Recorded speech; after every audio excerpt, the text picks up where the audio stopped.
Great. Thanks for joining us. We're going to get started in just a second, and I'll be doing an intro real quick. How you doing, Frank? Hi, Tom. How are you? Thanks for doing this.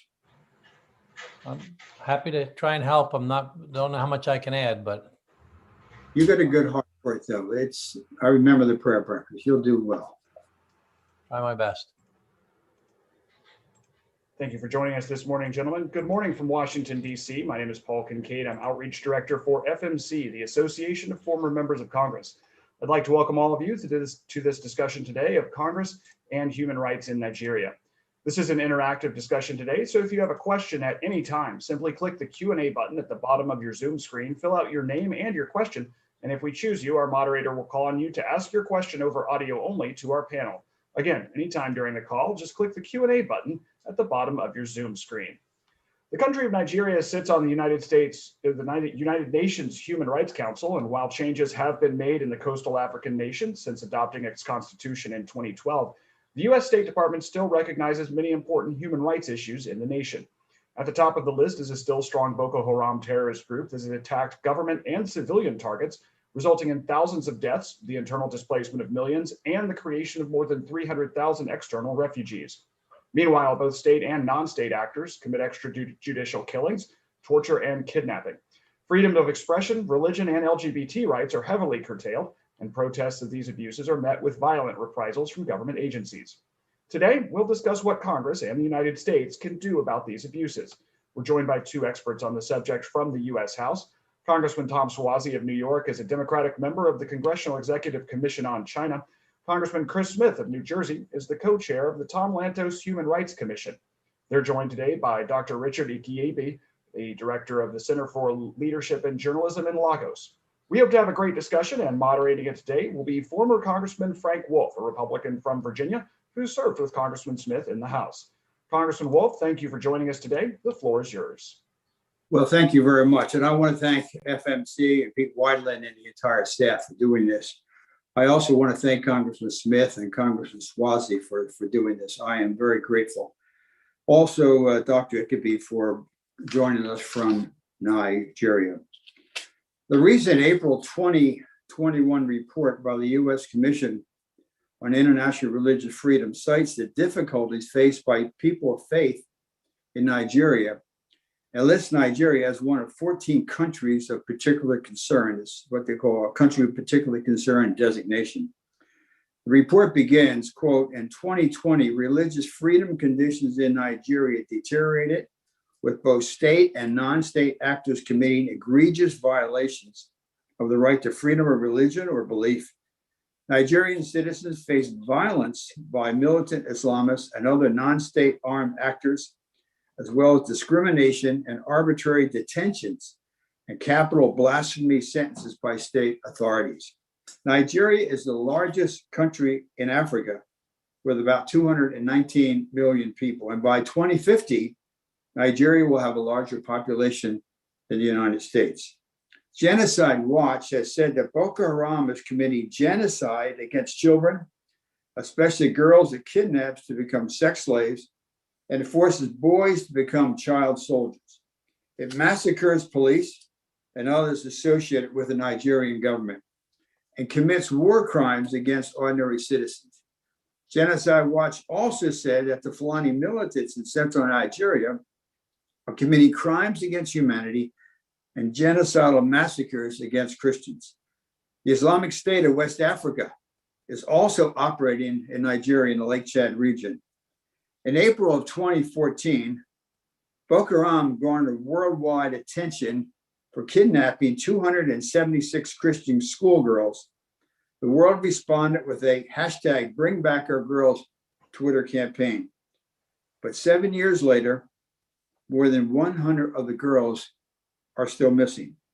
Since then, there have been numerous attacks against schools with kidnapping of many children. 4 American soldiers were killed in Niger, and the Nigeria Lake Chad region could become a breeding ground and staging area for attacks against the West for terrorism and the reinsurgence of ISIS into Iraq. In addition, we see hunger, millions of displaced persons living in squalid conditions, kidnapping for ransom, little or no education in some areas, government corruption, and human rights abuses by the military. Yet, we see very little reaction by governments in the West. In December of 2019, the Wall Street Journal carried a large article by Bernard Henry Levy, who said that what's happening in Nigeria could lead to a Darfur or a Rwanda. We know there was genocide in both Darfur and in Rwanda. He said when the world and the US ignored genocide in Rwanda, hundreds of thousands of people died. And could history be repeating itself? Many experts believe that Nigeria could implode. This would destabilize the surrounding countries and send millions of refugees into Europe and beyond. The Irish singer Bono actually said, if it unravels in Nigeria, it will be an existential threat to Europe and the world beyond. There are 350,000 to 400,000 Nigerian Americans who are concerned over the fate of their relatives back in Nigeria. The challenges facing Nigeria are great. However, it is my firm belief that the United States and other Western nations have a vested interest in confronting one of the worst crises of our times. And keep in mind, we have sent millions and millions of dollars to Nigeria. Nigeria has been fractured, and many people think it has been forgotten. So we have genocide by Boko Haram, genocidal activity by the Fulani militants, rampant hunger. I look at the World Food Program statistics with regard to the country. Little or no education in parts of the country where young kids are getting no education. Sexual trafficking, there was a report of 15,000 women and girls being sexually trafficked alone in southern Italy.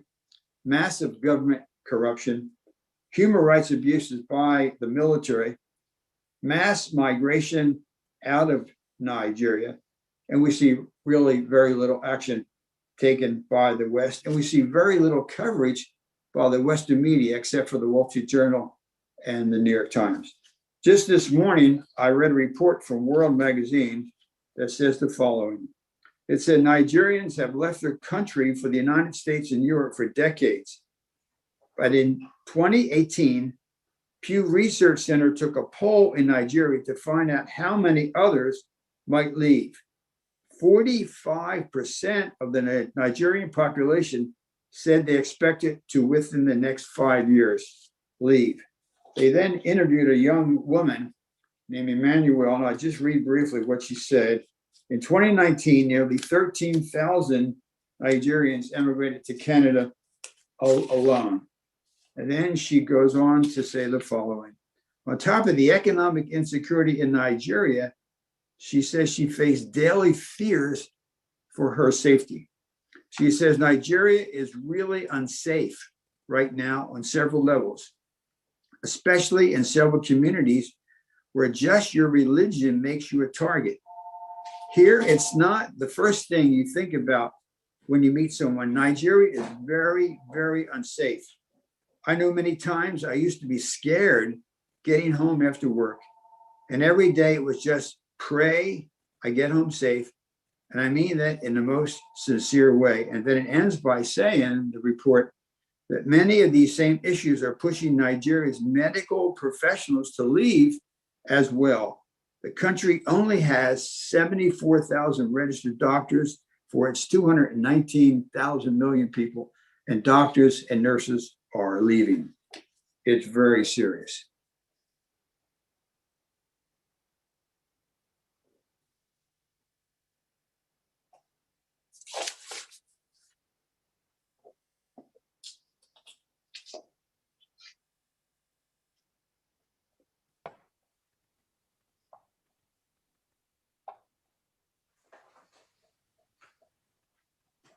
Who's next, Frank?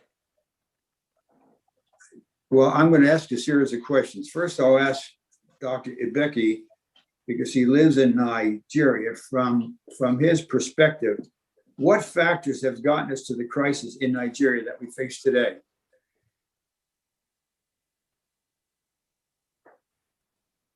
Thank you very much, Congressman, and I want to thank the organizers of this event. I think it has come at a very important time. I hope it will make some difference, and I hope it is not too late. What got us here is arrogance of the elite rulers and those who run the nation here in Nigeria. Arrogance that the problems that were so obvious 10, 15 years ago will just suddenly go away, and nobody took proactive action. What got us here is inability to see from a national perspective that we were faced with a problem that was so deep, so obvious for those who cared to see. What got us here is as Congressman Wolf said a moment ago, is the Western press refusing to acknowledge that there are genocidal activities in Nigeria. The Western press refusing to acknowledge that there are even problems in Nigeria. What got us here is confused narrative. People saying everything else except addressing the real problem of how we got to where we are. What got us here is the opening up of Libya and the chasing away of ISIS from Europe and allowing them to come into Libya and down into Niger, down into Mali. What got us here is the refusal to acknowledge that spiritual issues, that there are religious roots for the problems that we have in Nigeria, that indeed Christians are being persecuted. Of course, Muslims are being killed as well. Moderate Muslims are being killed. Christians are being killed. We have failed to acknowledge that there is a religious issue that is involved in what is happening. So if we want to go to the bottom of why and how we got here, we must ask the leaders, the political leaders who have buried their heads in the sand and have refused to acknowledge for 10 years, and particularly in the last 5-6 years, that Nigeria is faced with an existential problem. We are faced with an existential problem. Only yesterday, the governor of Niger State, not Niger, the country, came out and said that Boko Haram have pitched a flag next door, 2 hours away from the Nigerian federal capital. The same yesterday, the Benue State governor buried 70 people that were killed by the Fulani headsmen. He said it was the Fulani headsmen. 2 days ago, the governor of, I think, Abia or Imo, Anambra, Enugu, had the same problem, burying people that had been killed by these hoodlums ravaging in every part of the country. Whether you go to the east, you go to the west, you go to the north, there are killings on a daily basis. Just before I came on air on this program, somebody sent me a note from Kaduna and said that what is going on is like something that was taken out of the movie. So we have a nation that is just setting itself up for an implosion. I hope we are not too late. We were told yesterday that the Secretary of State of the United States had a virtual meeting with the President of Nigeria. I hope he listened. I hope there were concrete issues discussed, because where we are now, a senator was weeping in the Federal House of National Assembly. A Nigerian senator was weeping, recounting the atrocities that have been committed all over Nigeria. There is no square mile of the nation that is spared right now. I don't know how we are getting on. I don't know how we have managed to keep going on now. But I hope that government and the decision makers to see that they have a role to play. Because as Congressman Wood said a moment ago, where we are,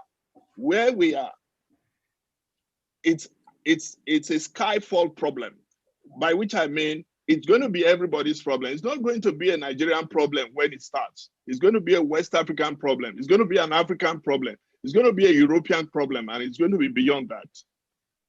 Well, thank you, Doctor. Next question to Congressman Smith. Congressman Smith, in addition to the humanitarian issue, what is the security implications of Nigeria, especially as it comes to global terrorism? Thank you. First of all, I think everybody on this Zoom need to recognize that Congressman Frank Wolf, Chairman Wolf, wrote the law, the International Religious Freedom Act, which created countries of particular concern, the office, the ambassador at large, and USCIRF, which is the independent commission that provides incredible insights as to what is happening. And as you pointed out, they just came out with their report, and it is an indictment of what is happening in Nigeria today with the Islamic state in West Africa, the Boko Haram, the Fulani, all of whom and others who are not only killing, maiming, kidnapping, and beheading. There was a Christian from Cannes, and I know that organization very well. I've met with them many times in Nigeria. They took one of their leaders and beheaded him because he would not renounce his faith. It reminds me, getting to a moment ago when the doc made a very important point about how did we get here. 10 years ago, I began holding hearings, and I've held 10 hearings on religious persecution and human rights in Nigeria over these years. Most recently was just in December as co-chair of the Lantos Commission. And the Assistant Secretary, Johnny Carson, Frank, actually said, this is Assistant Secretary for African Affairs under the Obama administration, that Boko Haram was just trying to embarrass Goodluck Jonathan by blowing up bridges, by doing the mayhem that they were doing, rather than to recognize the radical Islamic beliefs that they hold, that they believe they can kill, and they're doing it in the name of God. They do it against Muslims, as we all know. Pious Muslims have been, I remember going to Jos and meeting with Archbishop Kegama, visiting churches, all of which have been firebombed. Then I met with the Islamic leadership in Jos, and they had nothing but respect for the Christians and vice versa. And they said, they're targeting us too. These radicals are targeting us and killing us and forcing some to become radical against their will. So, there's even one of the men I met in an IDP camp, Habila Adamu. I was so impressed with his story. I brought him to the United States.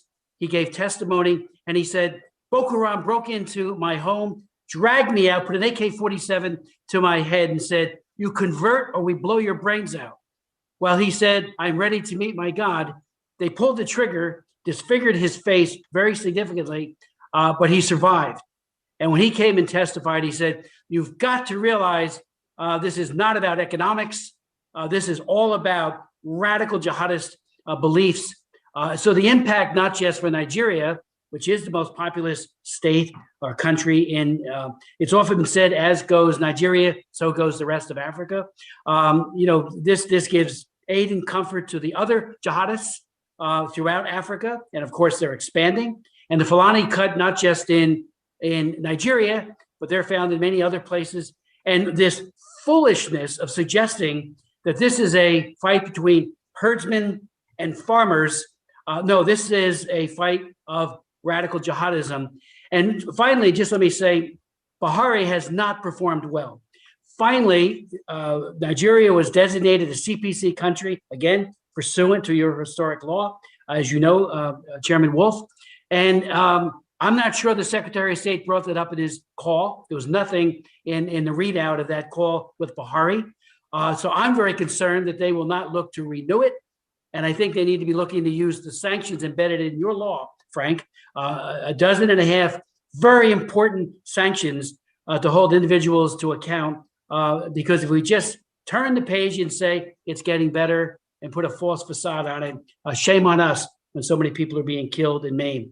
So it could unsettle, as was indicated, the fragility of that country, which is very real, and they could further plunder into a Darfur. It was one of the commissioners, Gary Bauer, said more Christians have been killed in the last year in Nigeria than all of the Middle East. I mean, this is one of the worst catastrophic. And what is Buhari doing? He has filled his ranks of leadership, military and police, with Fulani. In the past, on Goodluck Jonathan, he had a mix of Christians and Muslims, and it was, and I visited several times. At least they were trying, but they had that coalition that was together of both faiths. That's not the case under Buhari. So the concern is, and there was just another article that came out of persecution.org, and they pointed out another killing of Christians by the Fulani, and they had 3 days advance notice that this was probably going to happen. Nothing was done by the police, and that has been the problem. Lack of response by police to something that is known in advance, as well as something that has actually happened. It's been neglect on the part of Buhari, and he needs to be held to account for that as well. So we've got much to do. I'm planning, Frank, of introducing a bill called the Nigeria Religious Freedom Act when we return. Some of the recommendations made by the USERF will be embedded in that bill. I did the same thing years ago with Ethiopia, and we did get movement. It passed the House, never passed the Senate, like so many, and Tom and I know that with all of the joint work we've done on China. So many things never get through the Senate, but we need to put a marker down that's very clear. And again, one of it will be to ensure that entities of concern, Boko Haram and the Islamic State for Western Africa, that they be so redesignated, and above all that Nigeria stay as a CPC country, and real action items follow that. The enforcement of it, the sanctions were waived when Secretary Pompeo did it. They went from watch list a year ago to this year doing the actual CPC designation. So President Buhari has had enough alert and warning that we're not kidding. Stop allowing this torture, killing, maiming, raping, and abduction. Weddings. Can you imagine Fulani radical jihadists going to a wedding, killing people at the wedding? And in one case, they abducted the bride and groom.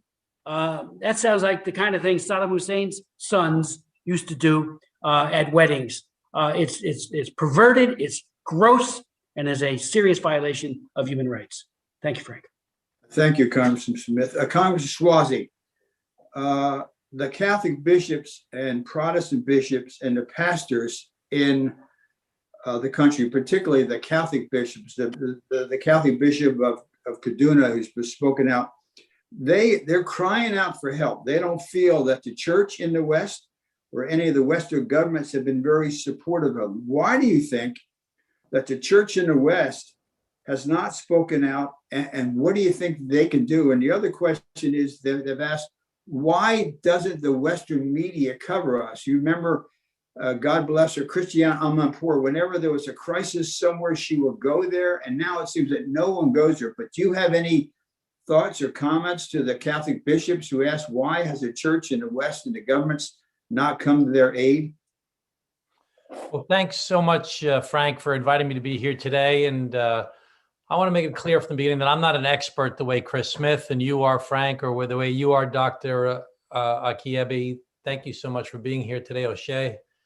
I'm very interested in the issue of religious freedom, as you know, serving as the former co-chair of the National Prayer Breakfast, where we discussed the issue of religious freedom throughout the world. And I think that the reason that this issue has not broken through is because the media is very different today than it was 10 or 20 years ago even. And there are so many issues out there to gather attention that it's hard to break through to get people to pay attention to these issues. I think everybody's heard of Boko Haram. They don't realize, however, that it's a relatively small group of people in such a large country. I don't think that people are educated on the issues of Nigeria. And I think that similar to what the doctor was saying is that we can't wait until this erupts into a full-blown genocide before people start paying attention the way that they need to pay attention. And unfortunately for the people that are listening here today and the people interested in Nigeria, we just have a lot of work to do. We have to educate people about what's going on. Chris and I can tell you about the experience we've had with the Uyghurs in Western China. Very few people were aware of the Uyghurs 3 years ago. Even now, I'm sure many people on this call are not aware of the Uyghurs, but we've been working on it and getting more and more attention over a period of years by passing legislation, by holding hearings, by trying to bring people together. And that's what you've done here, Frank, is you've brought people together to try and educate people about this awful, awful activity that's going on in the most populous state in the continent of Africa.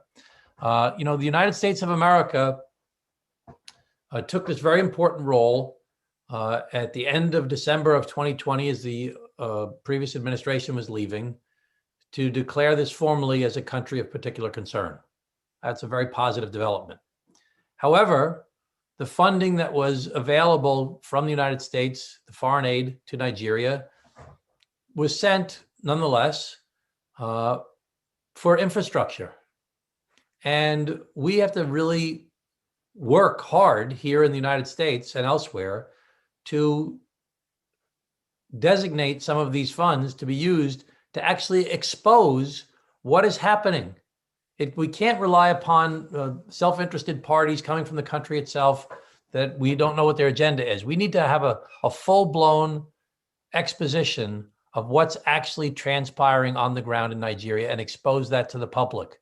And I think that the bishops that you reference, Frank, the church not bringing enough attention to this, are in the same similar situation. They just simply are not well enough acquainted with what's going on in Nigeria. And it's up to us to do a lot more work to educate people. I looked at some of the questions in the chat room or some of the questions and answers. The people who are on this call, the people on this panel, are very engaged and very interested. And there have been stories written, as you mentioned, in the New York Times and in some other prominent papers. But as far as the people go, as far as the masses go, they have no idea where Nigeria is, how many people live in Nigeria, and the awful atrocities that are taking place there. And we simply need to continue to raise our voices to educate people as to what is transpiring here with Boko Haram, with the ISIS-affiliated agencies, with the role of the government in not stamping this out in Nigeria, and try to bring more people to our cause. Now, that's not the answer people want to hear.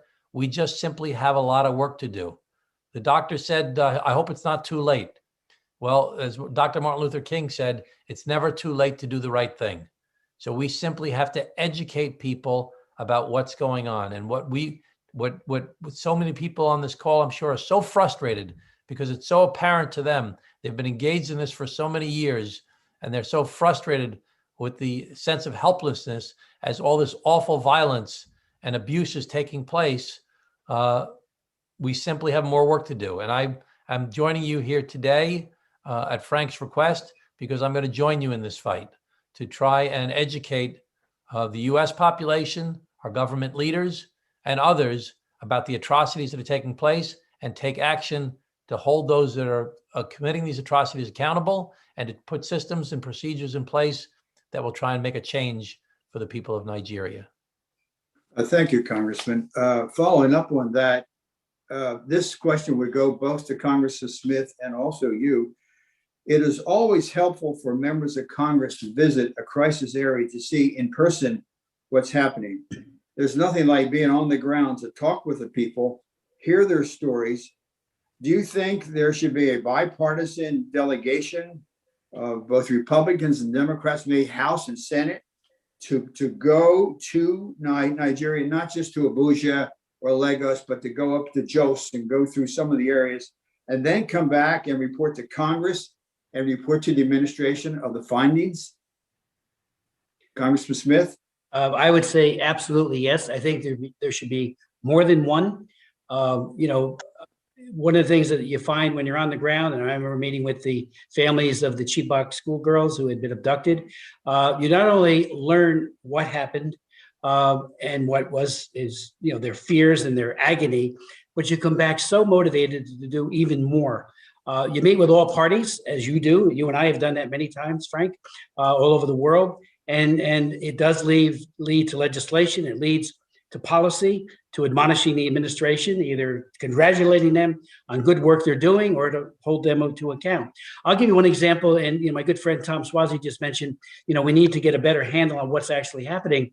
Bob Destro, who was our Assistant Secretary for Democracy, Human Rights, and Labor, he had recommended, he had a program called the Conflict Stabilization Operations that would really try to find out where all of this is happening, to do an analysis that would be second to none, to say who's doing it, when are they doing it, what has been the response. For example, when the Fulani go in and they destroy another church and blow up another church, what was the response of the police? We don't have, other than anecdotally, that information in a way that could be very actionable. And so I'm hoping, because that has been seemingly taken off the table by the new administration, that we can get them to take that up again.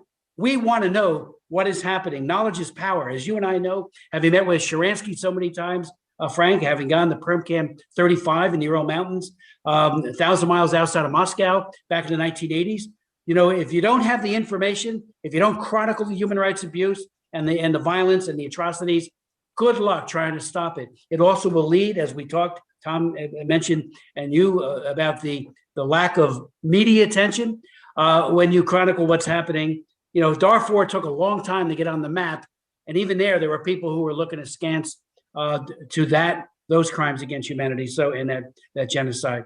So, the conflict stabilization operations, we need to get that back on track, and trips to, like you said, when I went to Jos and I met with the family members grieving their loved ones who have been firebombed, and met with people who were without limbs, it motivated me to triple the work that I would work. So members, both sides of the aisle, we need to do it in a bipartisan way. Congressman Schwazi? Absolutely, we need to have such a trip. I know there's been other trips in the past, but we need to have a broader bipartisan attempt to address this. I think that Karen Bass from Foreign Affairs, and even Greg Meeks from Foreign Affairs, the new chairman of Foreign Affairs, would be very interested in helping to make that happen. And I'll make a personal request to them to ask for their assistance. Of course, there's restrictions related to the pandemic still, and that won't be lifting for a few months, but we hope, I should say. But I think that, we really need to do exactly what Chris is saying. It's not good enough. You can imagine I did a lot of reading to prepare for this call today. And, it's not enough to understand the issues of poverty, to understand the issues of climate change, to understand the conflicts between the herders and the farmers, and to understand the pockets of who lives in what part of the country. We need systemic analysis to back up what is actually happening with concrete data as to where the violence is taking place, to actually list cumulative numbers and locations and the government response. And you will see, based upon having more than just anecdotes. I mean, anecdotes are very important, obviously, to inform things, but then you need concrete data to look at the systemic issues that the country is facing because of the religious strife that's taking place and the attacks that are taking place. I'll ask this next question to all three, and I'm going to combine two, because in about 5 minutes, we're going to go out to the people that are calling in. But Boko Haram, since it was said, has killed more people in Nigeria than ISIS. Congressman Smith killed in Iraq and Syria combined. And there are reports that ISIS is now operating in the Lake Chad region. Should there be sort of a planned Nigeria, Lake Chad region to bring together the agencies of the US government and also the World Food Program and all the different groups, so that there's a comprehensive program to deal with all the issues and to work with also the other Western governments like England and France. And to combine that question for all three, in 2001, President George W. Bush appointed a special envoy for Sudan, former Senator John Danforth, who effectively coordinated the U.S. response to the crisis there among the various government agencies and worked with their allies. Do you think we need a planned Nigeria / Lake Chad region and also a consideration for a special envoy like a John Danforth? Maybe go to you first, Congressman Smith, then Congressman Schwazi, then Dr. Ikubi. Well, Frank, thank you. And you've been advocating for that. Our Nigeria Religious Freedom Act will have a provision in it that calls for a special envoy. You led the effort for the special envoy for Darfur, for Sudan, and what a difference that made through different administrations. So, as you said, there would not have been a peace agreement without Senator Danforth and the way he got disparate factions together. Ambassadors are great, but having somebody that has the ear of the president and really can act in a very, very decisive manner and bringing all parties to the table can make a huge difference. We also need to include, obviously, the international community, the UK, particularly the House of Commons. David Alton and other members of the House of Lords and Commons have been very active. Last year, they did a breakthrough study on the Fulani and about this radical jihadist.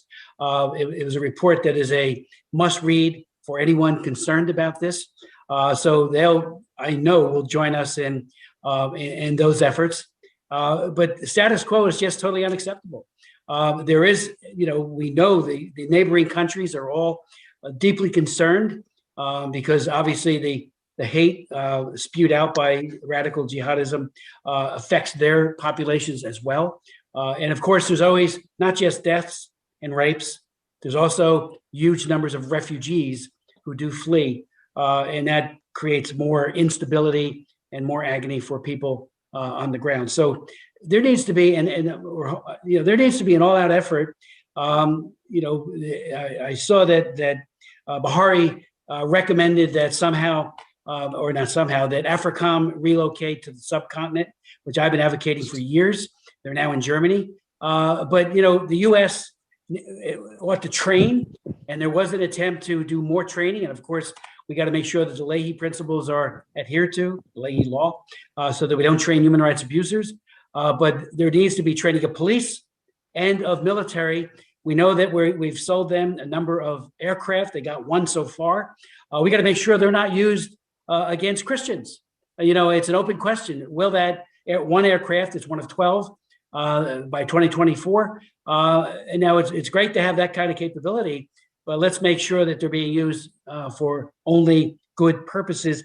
And I got it again, Frank, conflict stabilization operations. We need to get that. There was an actual proposal that was made by Bob Destro. It's been taken off the table. And I know Tom, absolutely agrees. We need to quantify, qualify, make it all very clear what is happening, because knowledge is power, and we're able to do more when we have the best possible, reliable, and accurate information. Thank you. Congressman Schwazi? And I'm initially very attracted to the idea of moving AFRICOM from Germany to the continent itself. And one of the things that's seemingly unrelated, but really is very related, is the recent decision by the administration to leave Afghanistan.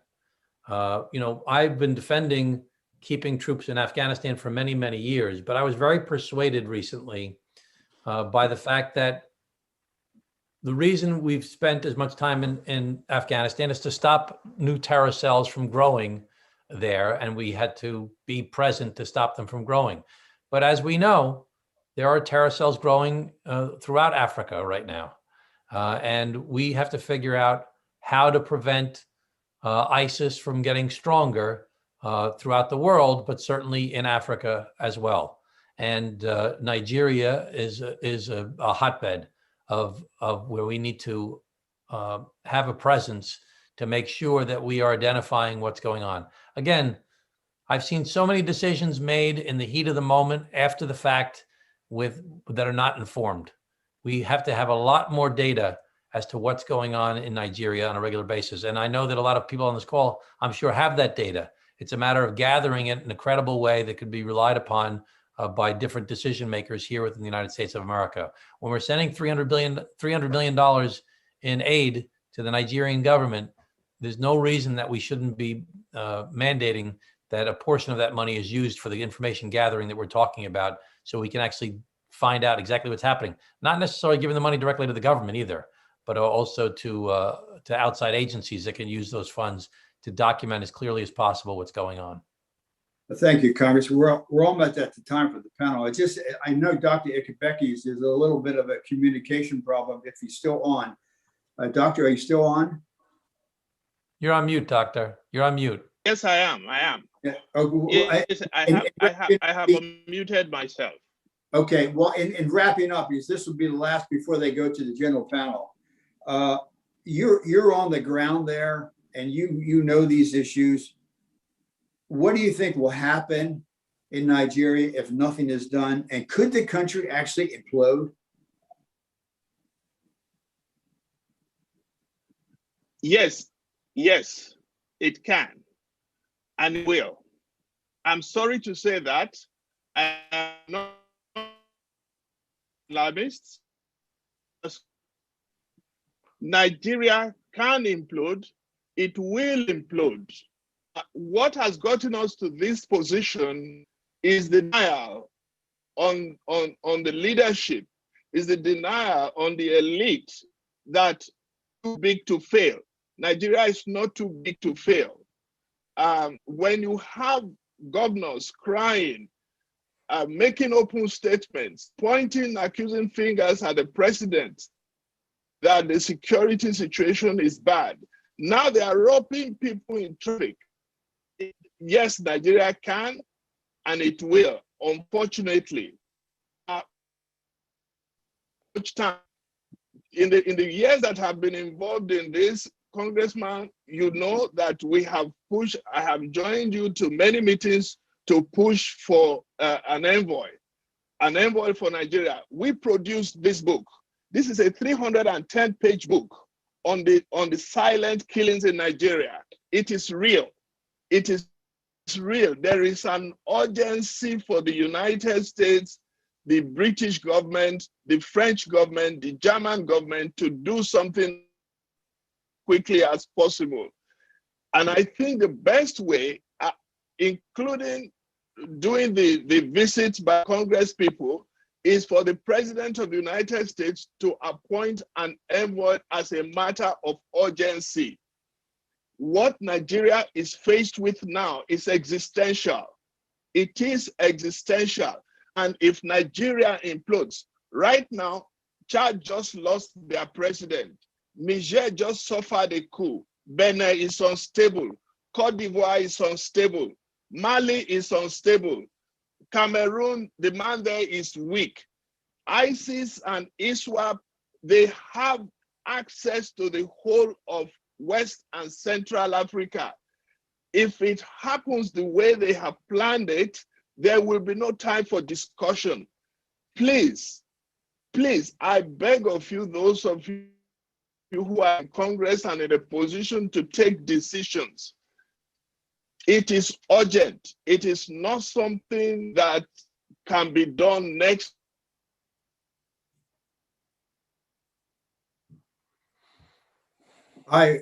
Thank you, Doctor. I want to turn, there's a communication problem, but I think we heard most. I want to turn this back to the FMC that has taken questions from various people.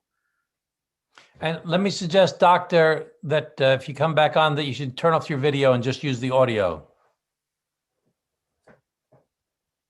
Thank you, Congressman Wolf. Our first question is from Buchi Okeke, who's in our audience today. Buchi, if you can go ahead and unmute your microphone, you can ask your question of our panel. Hi, can you guys hear me?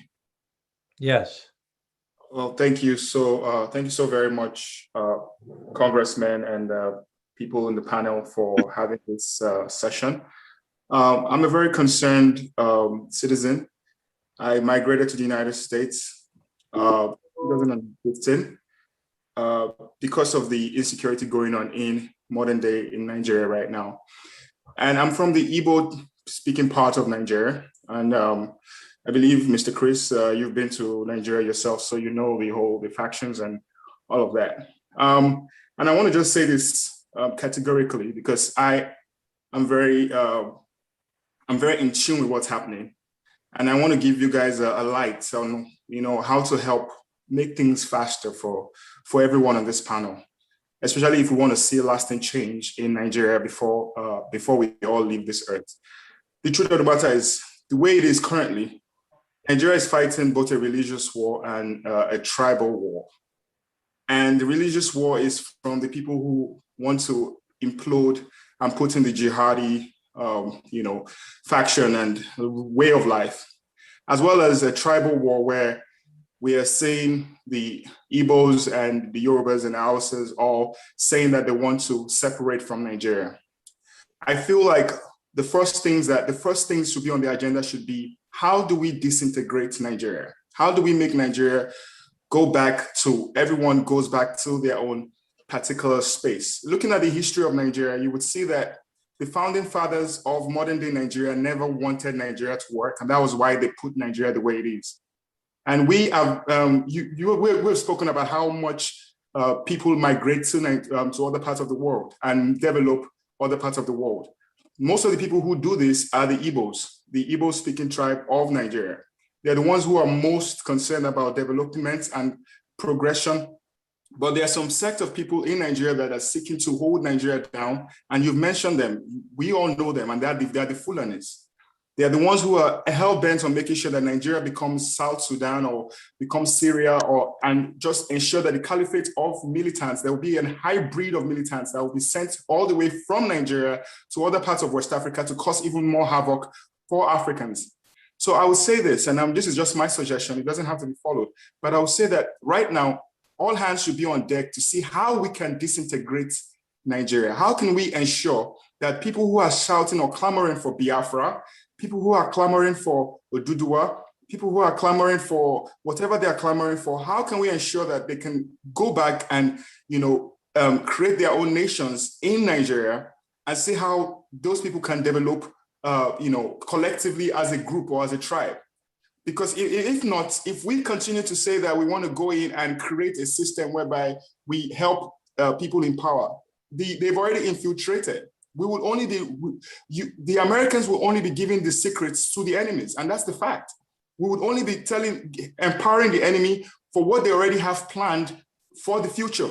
They already know what they want, and they would go out there and even create more havoc. So this is my suggestion, and I want to see what you guys think about it. Thank you very much.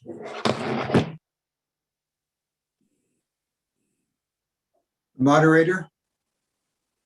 Oh, I believe he wanted to. Why don't you ask another question? And I think he makes a good point, but why don't you ask another question?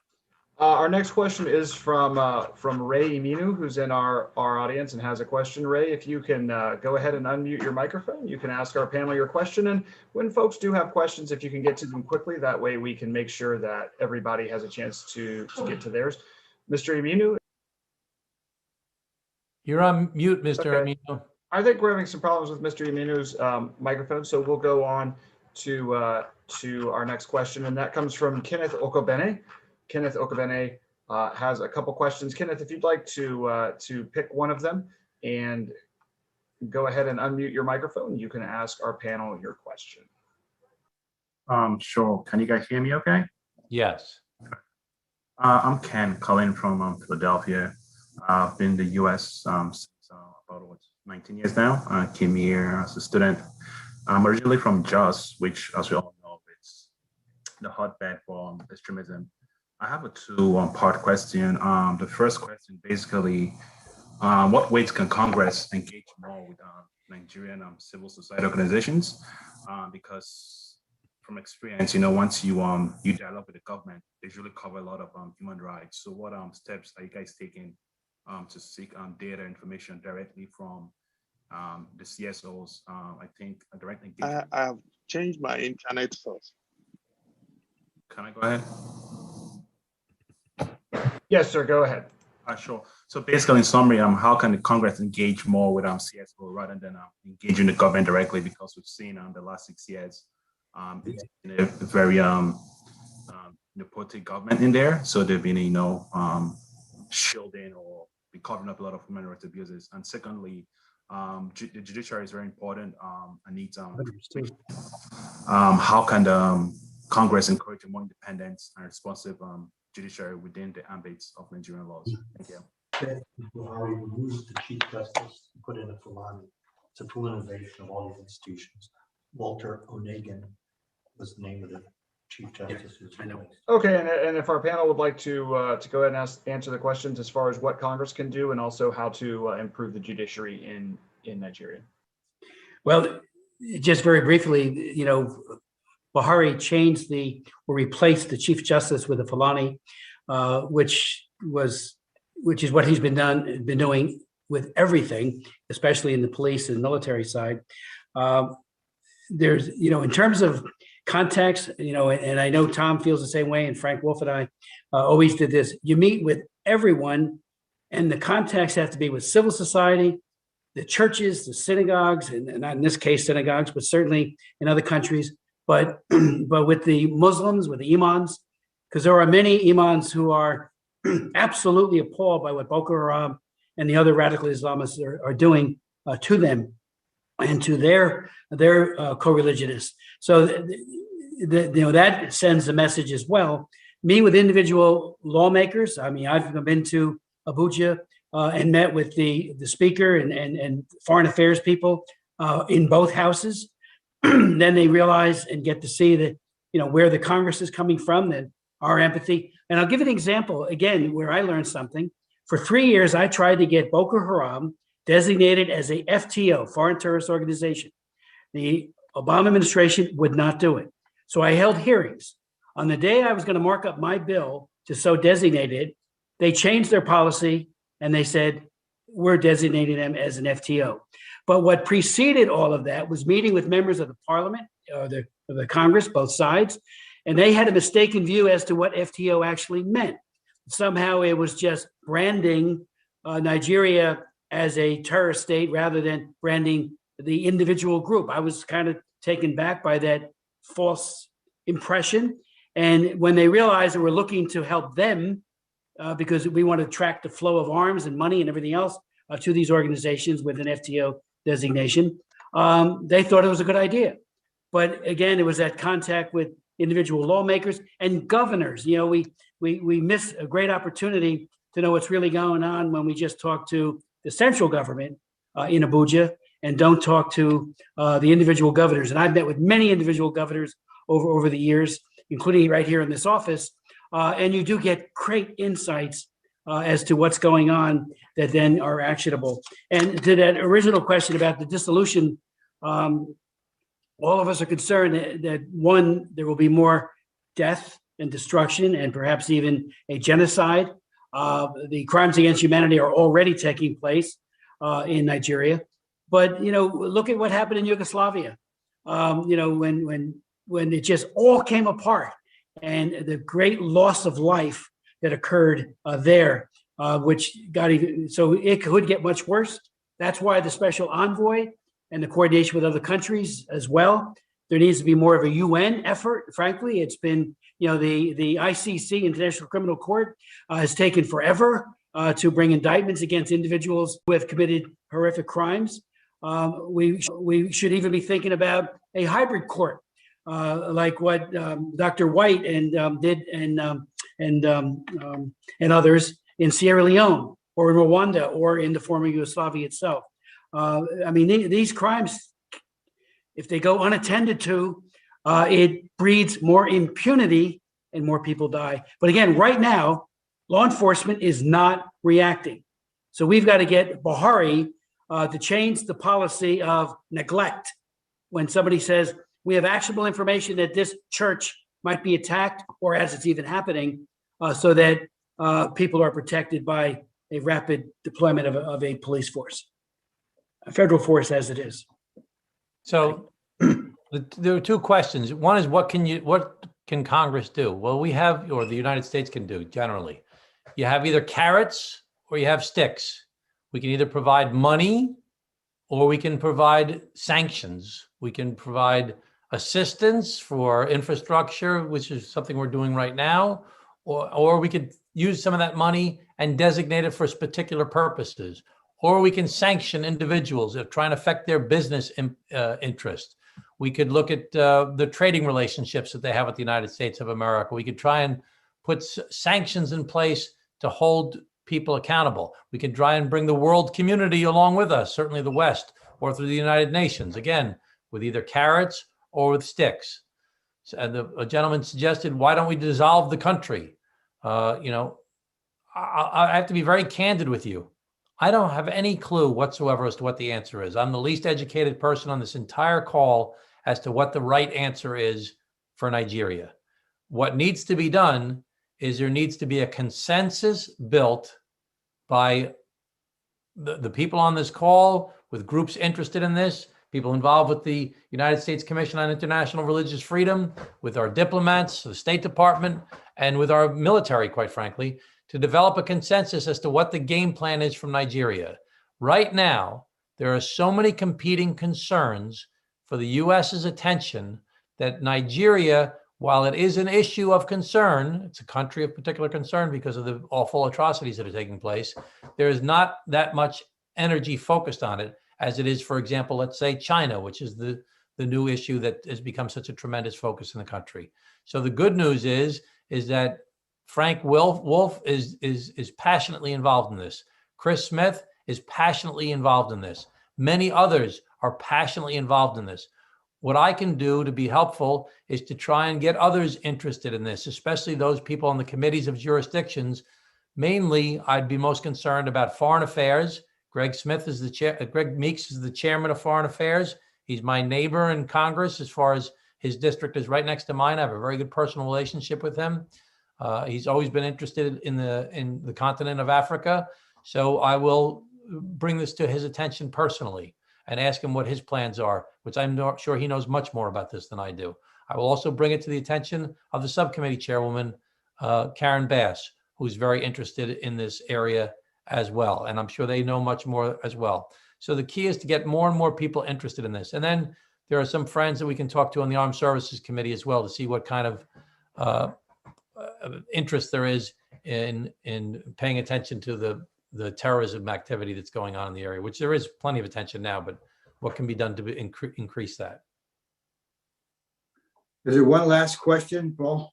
Yes, sir, Congressman. Margarita Starkevičiūtė, a former member of the European Parliament, has actually joined us. And Margarita, if you can go ahead and unmute your microphone, you can ask. I think she's having some problems with her microphone, so we can go ahead and wrap up if you'd like, Congressman Wolf, and get some last statements from our panel. Okay, I'll do. I will. I'll turn it over to both Mr. Smith first, then Mr. Swazi, and then Dr. Becky to make some closing remarks. Okay. Very briefly, thank you, Frank, and thank you, all of you. Good to see my good friend, Tom Swazi. Dr. Becky, thank you for your tremendous insights and work. When we return, I will be introducing the Nigeria Religious Freedom Act. It is still a work in progress, but we've got a lot of the provisions worked out. So I invite any thoughts anyone might have on that. We really need, when the Secretary of State had this conversation and with the top commander for AFRICOM visited Nigeria, I saw no mention whatsoever of religious persecution, Fulani, or any other issues. Now, maybe it all happened behind closed doors, which is very possible. But we have to really be very clear and unambiguous about our knowledge of what's going on. And again, we need to expand it. I think the conflict stability operations initiative, which was pulled back on, needs to be re-engaged.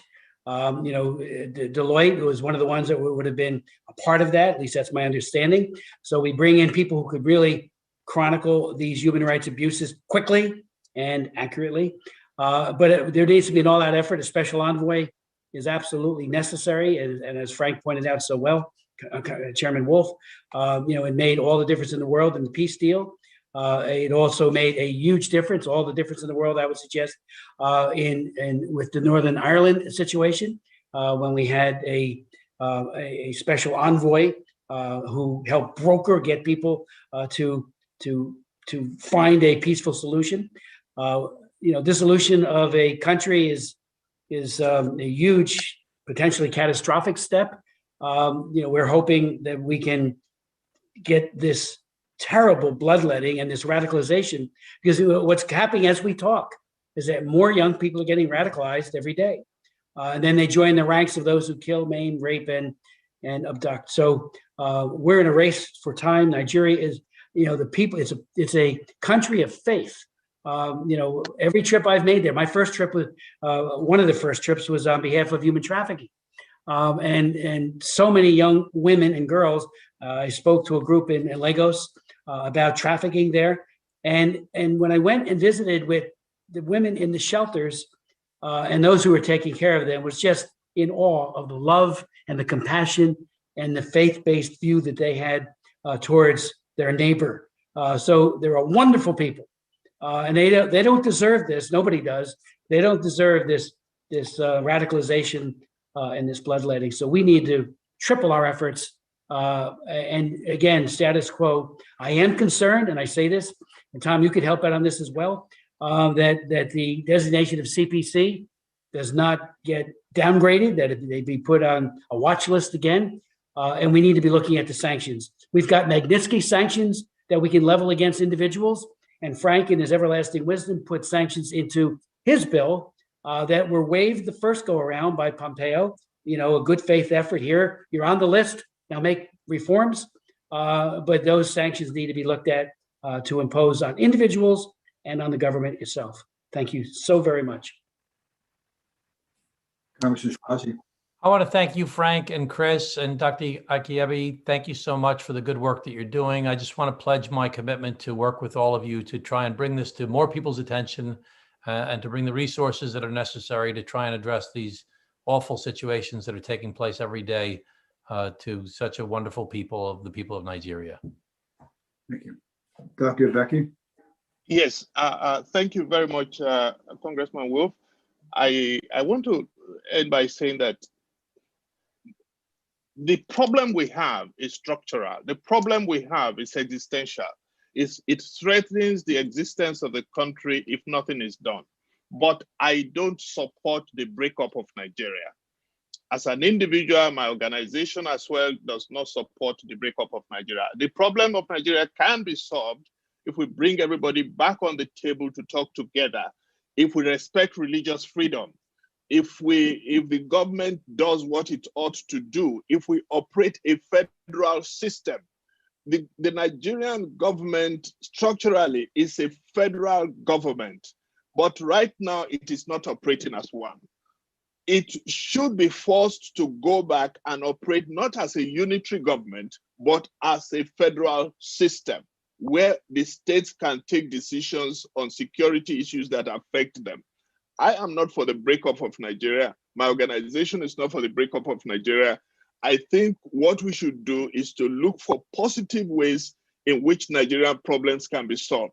Time is not on our side. Time is not on the side of the international group of countries that are interested in what's going on in Africa. Now is the time to act. I plead with you. I thank you for this, and I'm grateful for the promises that the congressmen have made. I think we should move fast to make them, to realize them. This is how I would like to close. Thank you very much.